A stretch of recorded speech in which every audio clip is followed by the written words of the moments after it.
Sağlam bir arka mı bulmalıyım? Onu mu bellemeliyim? Bir ağaç gövdesine dolanan sarmaşık gibi önünde eğilerek efendimiz sanmak mı? Bilek gücü yerine dolanla tırmanmak mı? İstemem.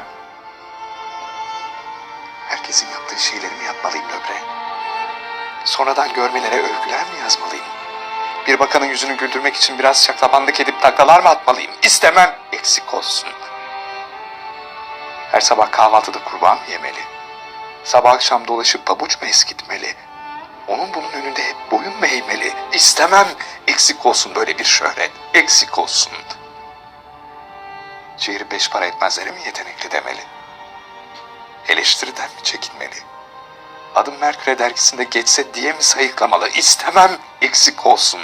İstemem. Eksik olsun. Korkmak, tükenmek, bitmek. Şiir yazacak yerde eşe dosta gitmek. Dilekçeler yazarak içini ortaya dökmek. İstemem, eksik olsun. İstemem, eksik olsun.